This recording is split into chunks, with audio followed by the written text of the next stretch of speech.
Bonjour à tous, donc aujourd'hui je vais vous parler du ghosting. Qu'est-ce que c'est? Alors le mot ghosting a été inventé par des psychologues anglais, comme plusieurs autres mots concernant les relations. Cela veut dire fantomisation.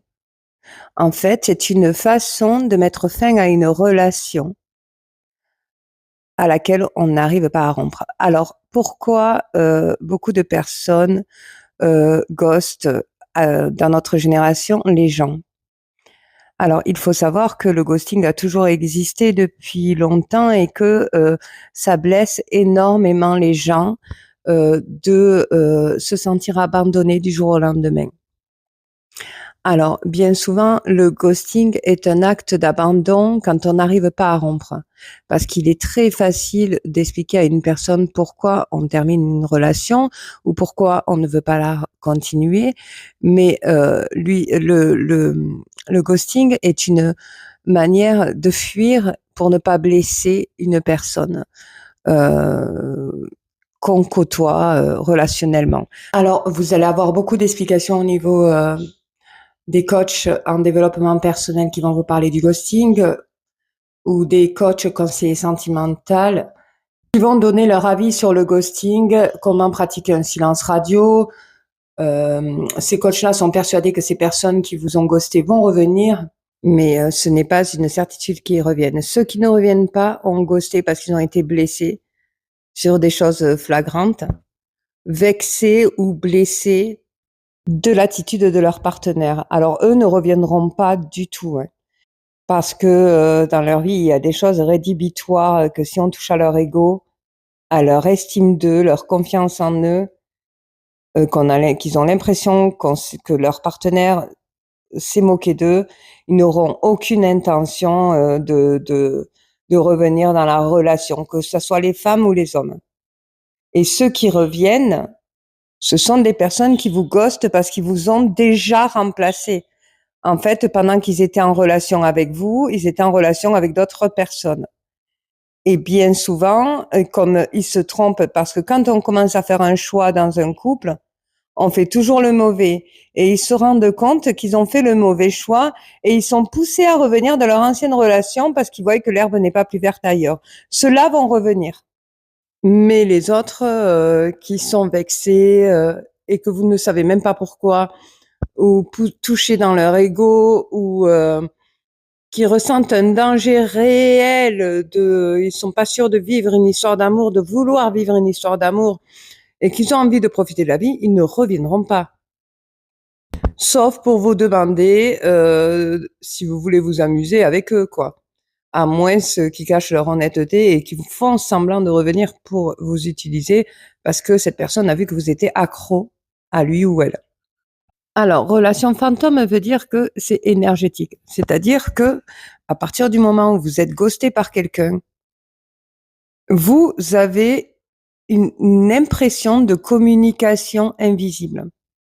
Alors, il faut savoir que dans ce monde, je vous en parlerai dans la prochaine vidéo, il y a un monde invisible et le monde visible. Le monde visible est le monde réel qu'on vit dans la 3e dimension, où on peut monter en 4e ou 5e dimension, cela dépend, mais c'est le monde réaliste, le monde de la matière. C'est le monde visible, là où vous échangez en communication visible, auditif.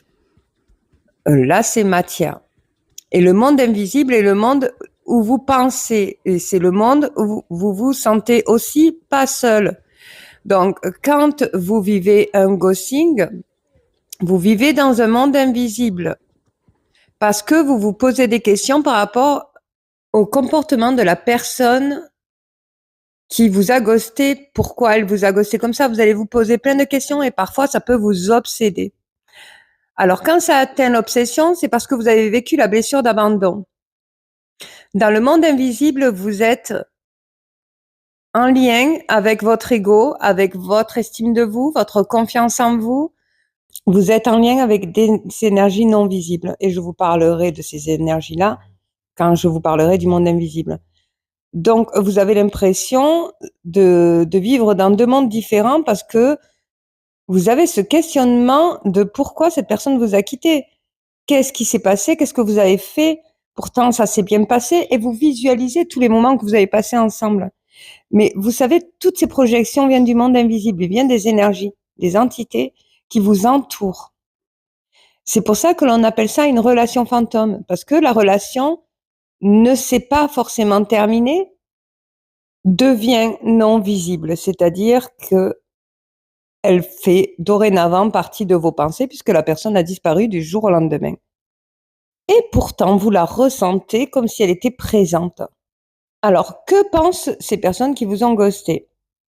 Alors, concernant les personnes qui ont été vexées de la relation et qui ne savaient pas comment vous quitter et qui ont décidé de partir d'eux-mêmes, ils n'ont aucune pensée, mais aucune intention.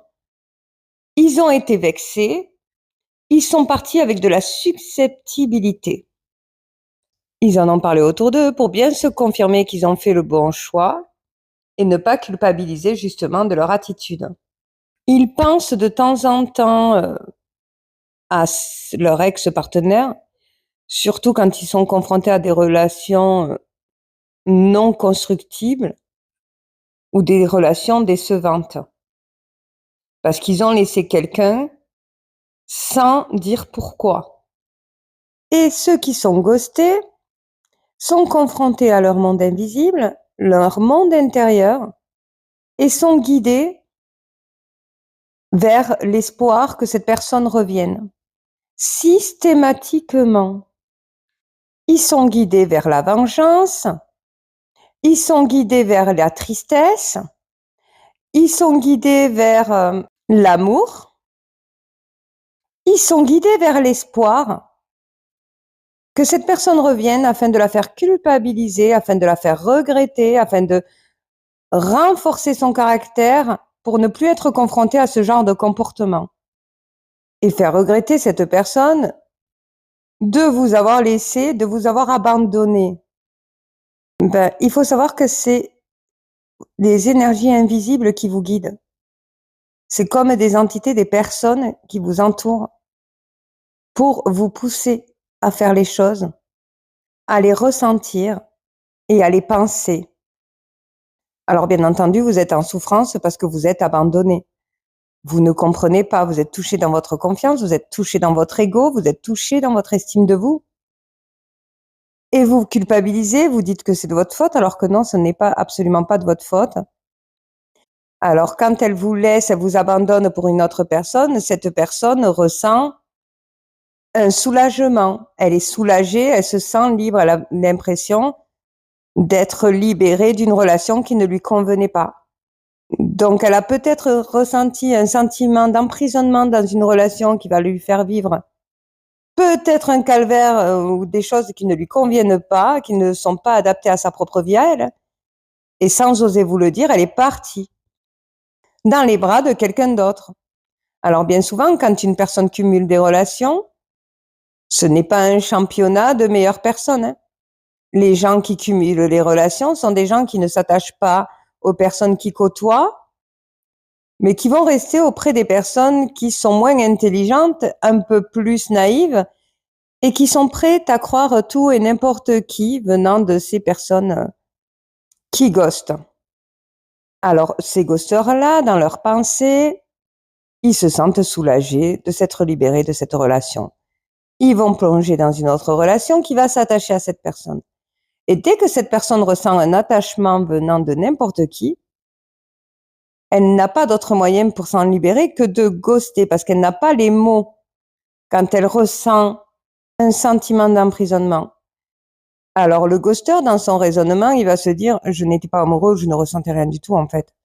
Je pensais que cette personne me convenait, mais elle me convenait pas. Et du coup, je ne savais pas comment le dire parce que je suis allée trop loin dans mes gestes, dans mon comportement, et que c'est un peu de ma faute si elle s'est attachée à moi. » Et en fait, ce qu'il va faire, c'est que quand il va voir que l'ancienne personne qui l'a ghosté ne réagit pas, il va y retourner parce qu'il n'a pas mis fin à la relation.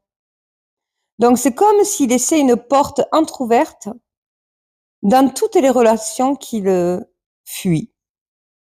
Ces ghosters-là fuient quand ils ressentent un attachement. Ils ont un problème avec l'attachement. Et c'est souvent, les ghosters, des personnes qui ont été victimes d'emprise émotionnelle. C'est-à-dire que ce sont des personnes qui ont souvent été élevées par des parents ou éduquées par des parents, qui les ont aliénées. Si tu fais ça, si tu acceptes ce que ta mère, elle fait, tu n'es plus mon fils ou tu n'es plus ma fille. Il est hors de question que ce week-end tu ailles chez ta mère parce qu'elle reçoit son compagnon et elle m'a laissé à cause de lui. C'est souvent des personnes alors qui ont eu des problèmes d'éducation.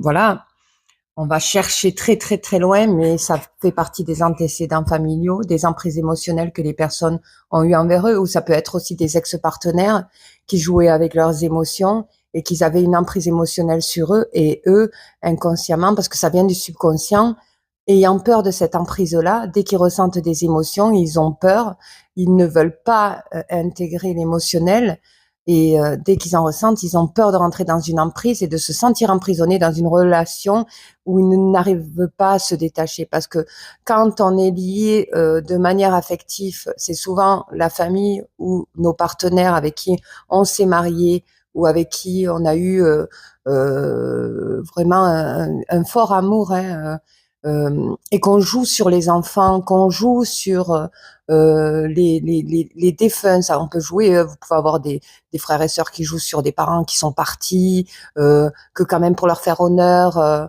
il faut maintenir un héritage, ou ça peut être pour n'importe quoi, on peut jouer sur votre affection. Les gens qui utilisent l'emprise émotionnelle, c'est pour vous maintenir dans un emprisonnement émotionnel.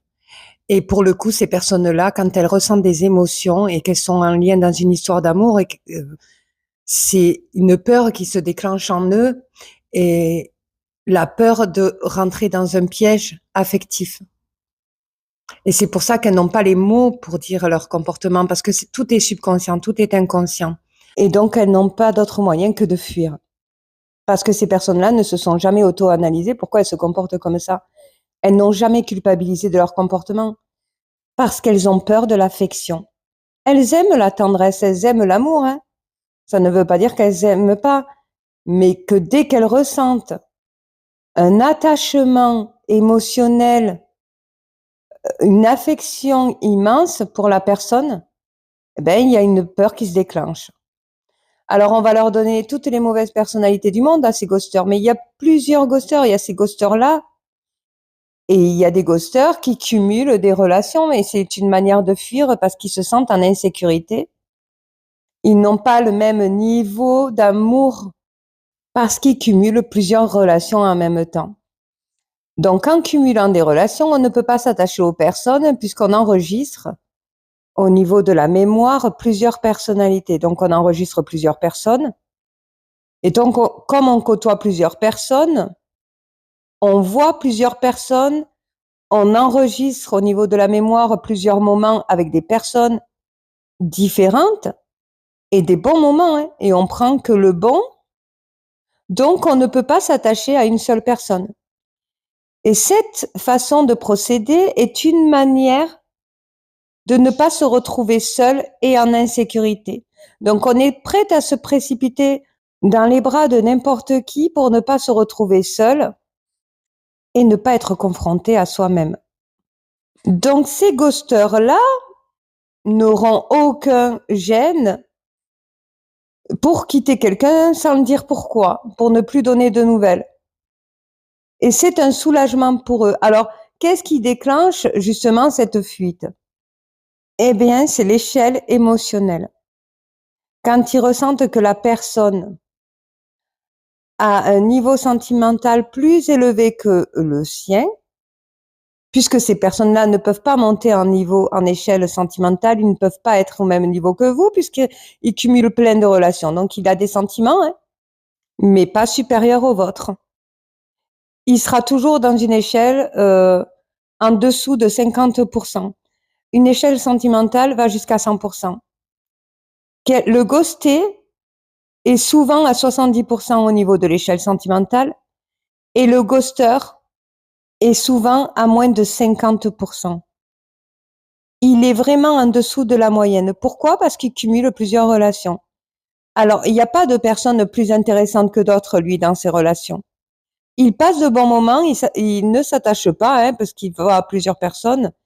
Il passe de bons moments, il les enregistre. Il ne dit rien à personne, il garde tout pour lui. Il partage ses sentiments, ses émotions, mais à moins de 50%. Et comme ces personnes qui sont au-dessus de la moyenne au niveau de l'échelle émotionnelle sont à 70% à peu près, ben, elles font tout pour essayer d'attiser l'amour vers elles.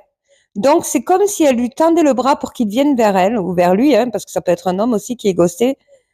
Donc, elle est plus chamallow, elle fait plus de déclarations, elle est plus attentive, elle va plus essayer de donner à la relation pour que la personne, elle monte à son niveau sentimental.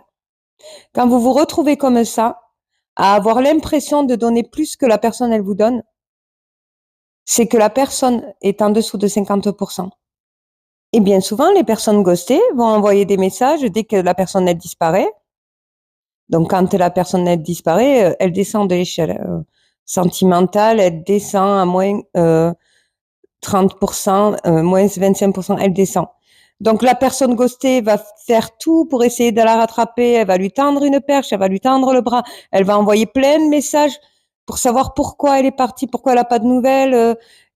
Et le ghoster, plus il va ressentir qu'elle va essayer de lui tendre la perche, plus il va descendre les marches de l'échelle émotionnelle jusqu'à qu'il arrive à 0. Et plus la personne ghostée va essayer de la réclamer, et plus elle va monter au niveau de l'échelle émotionnelle pour pouvoir la tirer vers elle. Et pourquoi elle monte? Parce qu'elle n'est concentrée que sur cette relation qui est inachevée. Alors, il y a le ghosting aussi quand des relations se font dans un mauvais timing. C'est-à-dire que tous les deux sont attirés, les deux partenaires, ils sont vraiment attirés l'un par l'autre, il y a un coup de foudre, tout se passe super bien, et les deux se confient par rapport à leur environnement et tout. Et ils se rendent compte que autant l'un que l'autre ont autant de problèmes dans leur vie, l'un comme l'autre, et ils vont s'abandonner mutuellement, sans se donner de nouvelles. C'est du ghosting, hein, d'une part et d'autre, parce qu'aucun des deux ne vont réagir, parce que c'était pas le bon timing. Bien souvent, il y a des gens qui sont faits l'un pour l'autre, mais comme c'est pas le bon timing, ben ils vont disparaître du jour au lendemain de la relation. Et qu'est-ce qu'ils pensent après cette relation? Bien, ils ont des souvenirs nostalgiques qu'ils ont partagés ensemble. Ils ne regrettent pas de s'être lâchés, hein, et ils vont pas s'en vouloir non plus de s'être abandonnés. Ils vont ressentir un manque, mais jamais ils vont se courir après l'un derrière l'autre. Ils vont réellement s'abandonner. Est-ce qu'ils reviennent ensemble?